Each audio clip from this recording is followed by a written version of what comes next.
Hey, everybody. And I am a consultant. So I left a career in philanthropy to start full-time working on evaluation as well as equity and inclusion here in the Twin Cities. And I'm excited to speak to you all tonight. I appreciate sharing this stage with everybody. And I think you all are controlling my presentation. So if you could start, that would be... Yes, I am pulling it up right now. Thank you. All right, can you see? Yes, I can. Perfect. I'll get you all set up and then just let me know when you're ready. Yep, I'm ready now. Thanks. Hey, everybody. My name is Naaima again. And as soon as you hit play. So I'm excited to be here and super grateful for everyone who's shared their inspiring work so far. As a preface, I'm not sharing anything today that Black people don't already know, right? So this is really going to be from the perspective of allies. Now, I find toddlers fascinating. It's probably because I'm not a mom yet and I don't have to deal with their tantrums, but I think they're constantly learning, and I can literally watch one play for a long time because they're soaking in every piece of information and they're starting to construct a worldview. They're awkward. That's how I've felt these past few years as a non-Black person trying to unlearn racism and understanding my own relative privilege. So I'm going to be stepping you all briefly through the ways in which I've had to, unlearn my own privilege and some of the steps that I've taken to unlearn how we're socialized, how we're miseducated, and how harmful narratives about Black communities have been internalized throughout our lives. And I'll end with my theory of how we can start using inclusive design to reconstruct the status quo. It riffs a lot on Heather's talk just right now, which is amazing, about how we can design more inclusively. So in terms of socialization, Dr. Rabin DiAngelo in her book, White Fragility, observes how, in particular, white people are socialized to be racially exclusive.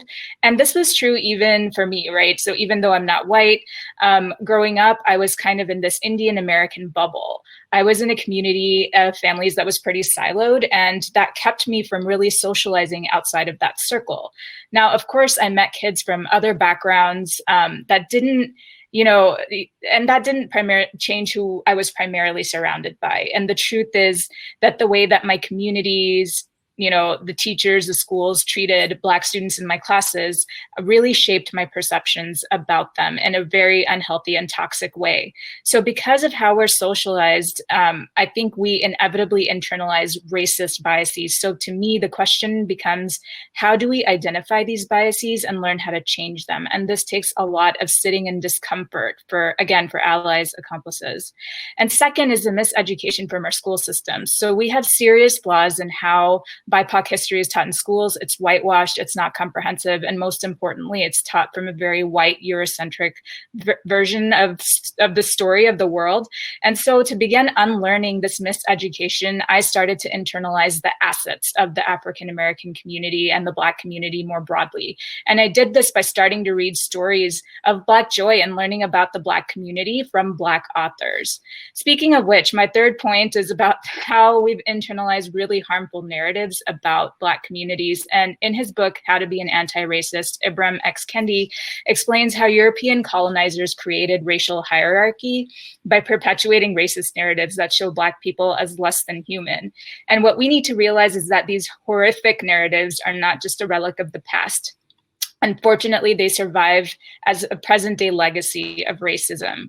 And this stuff runs as deep as the roots of trees that have been growing for generations, right? So to begin the process of building a society that changes these harmful narratives and miseducation, it's time to see ourselves as agents of change. And this is where I'll introduce a concept I like to call design capital. So similar to social capital, I argue that design capital is the power to influence that every one of us has in different realms to shape decisions on how things are designed designed, right?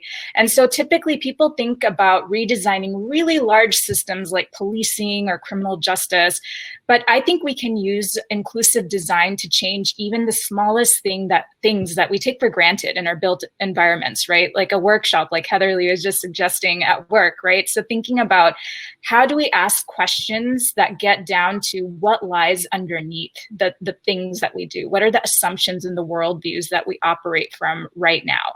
And so once we've identified what we can design, like a project or a process or a policy, we should start asking questions like, who generated this thing, right?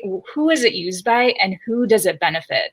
And I think these are the questions that start really unraveling our assumptions, and they help us to design in a more historically cognizant way, right? Where we're keeping in mind the structural challenges at play for Black and POC communities and other communities that aren't represented. So ultimately, success in inclusive design boils down to how willing we are to shift the big P word, which is power, right? And it's firmly my belief that until and unless we train ourselves to recognize our relative power and give it up for the sake of equity, that we can't reach truly inclusive and equitable design.